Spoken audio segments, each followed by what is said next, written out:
யோபு அதிகாரம் 28. ஞானத்தின் மேன்மை. வெள்ளிக்கு விளைநிலம் உண்டு, பொன்னுக்கு புடமிடும் இடம் உண்டு. மண்ணிலிருந்து இரும்பு எடுக்கப்படுகின்றது, கல்லிலிருந்து செம்பு உருக்கப்படுகின்றது. மனிதர் இருளுக்கு இறுதி கண்டு எட்டின மட்டும் தோண்டி இருட்டிலும் சாவின் இருளிலும் கனிம பொருளை தேடுகின்றனர். மக்கள் குடியிருப்புக்கு தொலைவில் சுரங்கத்தை தோண்டுவர். வழிநடப்போரால் அவர்கள் மறக்கப்படுவர். மனிதரிடமிருந்து கீழே இறங்கி ஊசலாடி வேலை செய்வர். மேலே நிலத்தில் உணவு விளைகின்றது, கீழே அது நெருப்பு குழம்பாய் மாறுகின்றது. நீலமணிகள் அதன் கற்களில் கிட்டும், பொன் துகளும் அதில் கிடைக்கும்.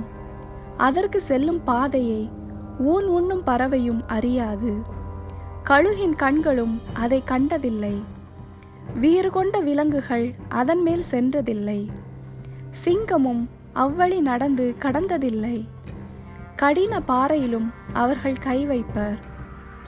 மலைகளின் அடித்தளத்தையே பெயர்த்து புரட்டிடுவர். பாறைகள் நடுவே சுரங்க வழிகளை வெட்டுகின்றனர். விலையுயர் பொருளையே அவர்களது கண் தேடும். ஒழுகும் ஊற்றுகளை தடுத்து நிறுத்துகின்றனர். மறைவாயிருப்பதை ஒளிக்கு கொணர்கின்றனர். ஆனால் ஞானம் எங்கே கண்டெடுக்கப்படும்? அறிவின் உறைவிடம் எங்கேயுள்ளது? மனிதர் அதன் மதிப்பை உணரார். வாழ்வோர் உலகிலும் அது காணப்படாது. என்னுள் இல்லை என உரைக்கும் ஆழ்கடல், என்னிடம் இல்லை என இயம்பும் பெருங்கடல். தங்கத்தை கொடுத்து அதை பெற முடியாது, வெள்ளியால் அதன் விலையை நிறுக்க இயலாது. ஓபீர் தங்கமும் கோமேதகமும் அரிய நீலமணியும் அதற்கு மதிப்பாகா. பொன்னும் பளிங்கும் அதற்கு நிகராகா. பசும்பொன் கலன்களும் பண்டமாற்றாகா. மணியும் பவளமும் அதற்கு இணையில்லை. மதிப்பில் முத்தினை ஞானம் விஞ்சும். எத்தியோப்பிய புட்பராகம் அதற்கு இணையல்ல. பத்தரை மாற்று தங்கமும் அதற்கு நிகரல்ல. அவ்வாறாயின் எங்கிருந்து வருகிறது ஞானம்? எங்குள்ளது அறிவின் உறைவிடம்? வாழ்வோர் அனைவர் தம் கண்களுக்கும் ஒளிந்துள்ளது, வானத்து பறவைகளுக்கும் மறைவாய் உள்ளது. படுகுழியும் சாவும் பகர்கின்றன. அதை பற்றிய பேச்சு காதில் விழுந்தது.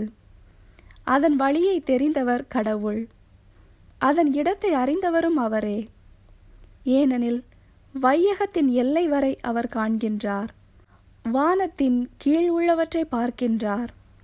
காற்றுக்கு எடையை கடவுள் கணித்தபோது, நீரினை அளவையால் அளந்தபோது, மழைக்கு அவர் கட்டளையிட்ட பொழுது, இடி மின்னலுக்கு வழியை வகுத்த பொழுது அவர் ஞானத்தை கண்டார். அதை பற்றி அறிவித்தார், அதை நிலைநாட்டினார், இன்னும் அதை ஆய்ந்தறிந்தார்.